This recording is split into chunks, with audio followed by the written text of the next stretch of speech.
Radioactive iodine. 131 iodine is the therapeutically used radioactive iodine. ठीक है, so 131 iodine is the therapeutically used radioactive iodine. It has a half life of 8 days.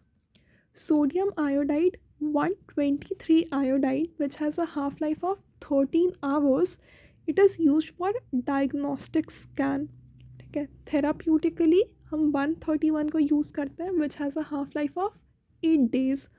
और diagnostic scan के लिए we use 123 iodine which has a half life of 13 hours. So radioactive iodine gets concentrated in the same way as stable iodine in thyroid, but it will emit gamma rays and beta particles. ठीक है, ये जो radio iodine होते हैं वो thyroid में accumulate कर जाते हैं, कंसनट्रेट कर जाते हैं और फिर गामा रेज और बीटा पार्टिकल्स रिलीज़ करते हैं.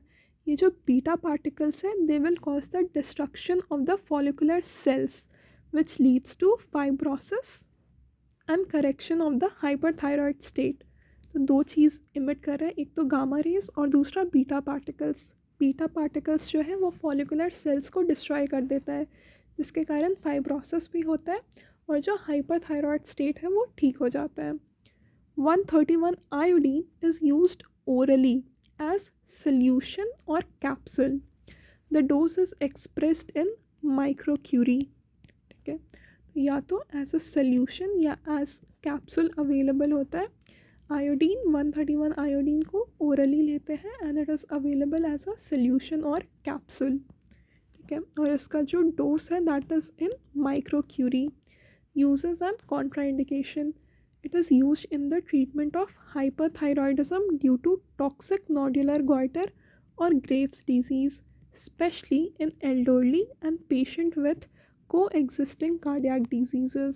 ठीक है, तो ये हाइपरथायरॉयडिज्म को ट्रीट करने में यूज़ होता है, स्पेशली टॉक्सिक नोड्यूलर गॉइटर और ग्रेव्स डिजीज़ के केस में, स्पेशली जो एल्डरली में हो या ऐसे पेशेंट्स में हो जिनमें पहले से कोई हार्ट डिजीज़ हो. It is also use in hyperthyroidism due to adenoma और carcinoma when surgery is not feasible और कॉन्ट्राइंडिकेटेड. ठीक है, तो या तो किसी एडिनोमा के या कार्सिनोमा के कारण हाइपरथायरॉयडिज्म है तो उस केस में भी ये यूज़फुल होता है. And it is contraindicated in pregnancy, children and nursing mothers. So radioactive iodide is contraindicated in pregnancy, children and nursing mothers. Advantages of radioactive iodine: treatment is simple, does not require hospitalization, it can be done in outpatient department. ठीक है, तो radioactive iodine को देने के लिए hospitalisation का requirement नहीं है, या आउट पेशेंट डिपार्टमेंट में भी हो सकता है. Low cost, low risk of surgery and scar and permanently cures hyperthyroidism.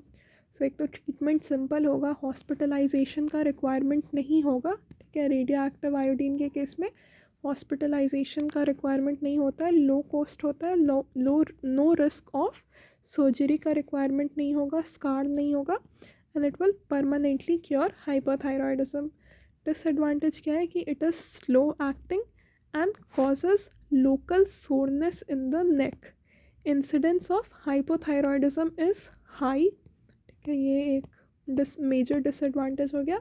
It is not suitable for pregnant women, children and young patients. So pregnant women, children, young patients, nursing mothers के लिए it is not the right thing. इसके अलावा slow acting होता है. बाकी it will cause local soreness in the neck and incidence of hypothyroidism is high.